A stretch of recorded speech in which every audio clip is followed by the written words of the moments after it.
Now, in studio is the Associate Professor of Political Science at Tel Aviv University, Dr. Udi Sommer. Thank you for joining us, Dr. Sommer. My pleasure. Gigantic numbers that are being, funneled even before the actual campaign has been launched is outstanding to an outsider of U.S. politics. Is this like an entry membership to even get into this club? Well, it's even a new phenomenon in the landscape of electoral politics in the United States, and it's a result of two important trends. One thing is the concentration of wealth. The concentration of wealth is not unprecedented, but it's similar to what was the case in the United States around 1929, right before the Big Depression. The Great Depression. And the other trend is a series of decisions of the Supreme Court, a very conservative Supreme Court, that deems spending money a matter of freedom of expression under the First Amendment. So starting with Citizens United in 2010 and then a series of other cases, the Supreme Court basically eliminated many of the statutory constraints on how much money can be spent. And the result is that the electoral landscape, at least as far as campaign finance is concerned, is dramatically changed. Because as an outsider, of course, also looking in, you see, the big families sending in other representatives, if you will, of their families to the candidacies. And you see also the less than 400 families backing these numbers. Just some statistics that I took from Forbes, at least 67 of the people donating are billionaires or at least married to one. This is gigantic gaps in the American society.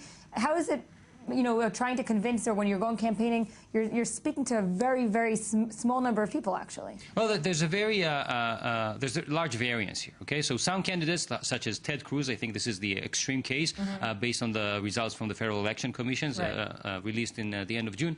95% of the about $40 million that he was able to collect so far come from donations of larger than $1 million, which means that it's a very, very concentrated number. Same thing with Jeb Bush. He was able to collect around $120 million, but only 3.3% of that comes from the general public that directly donates to him. On the other hand, Hillary Clinton was able to get much more grassroots supports in that sense. But you're right that the campaigning changes, right? So if you look at what the Koch brothers are doing, for instance. So the Koch brothers so far, at least as far as the FEC data shows, are not heavily involved yet in the campaign, but we know that they created a coalition that is going to donate around $900 million in the presidential campaign of 2016. So they create their own primaries. They invite their own candidates. Donald Trump is not there, okay?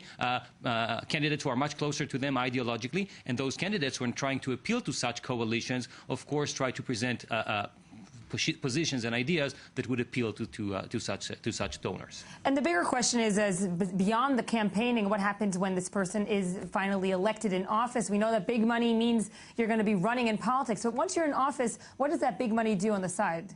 Well, that's a question of corruption, right? So whether if somebody gave you money, if pressuring to advance certain issues and so forth. So the argument is that there is enough safety valves in American democracy to make sure Checks and balances. that this won't be translated into policy decisions on the one hand. On the other hand, I think that the fact that they have this heavy concentration of money in a very small number of hands, and the lifting of any limits by the Supreme Court means that there is a change in the character of American democracy. American democracy and democracy in general has to do with the people, right? With the masses, and the fact that the masses have such little effect, at least as far as campaign finance is concerned, has a substantial and fundamental influence on American democracy. And when we look at the Republican candidates from our point of view in Israel, we look at some heavy donors that are friends also of Netanyahu. Some people like Sheldon Adelson, for example, and perhaps on the other side, Chaim Saban. How much input will they have, or how much whispering in the candidates' ears will they be doing in the next coming months? Well, at least it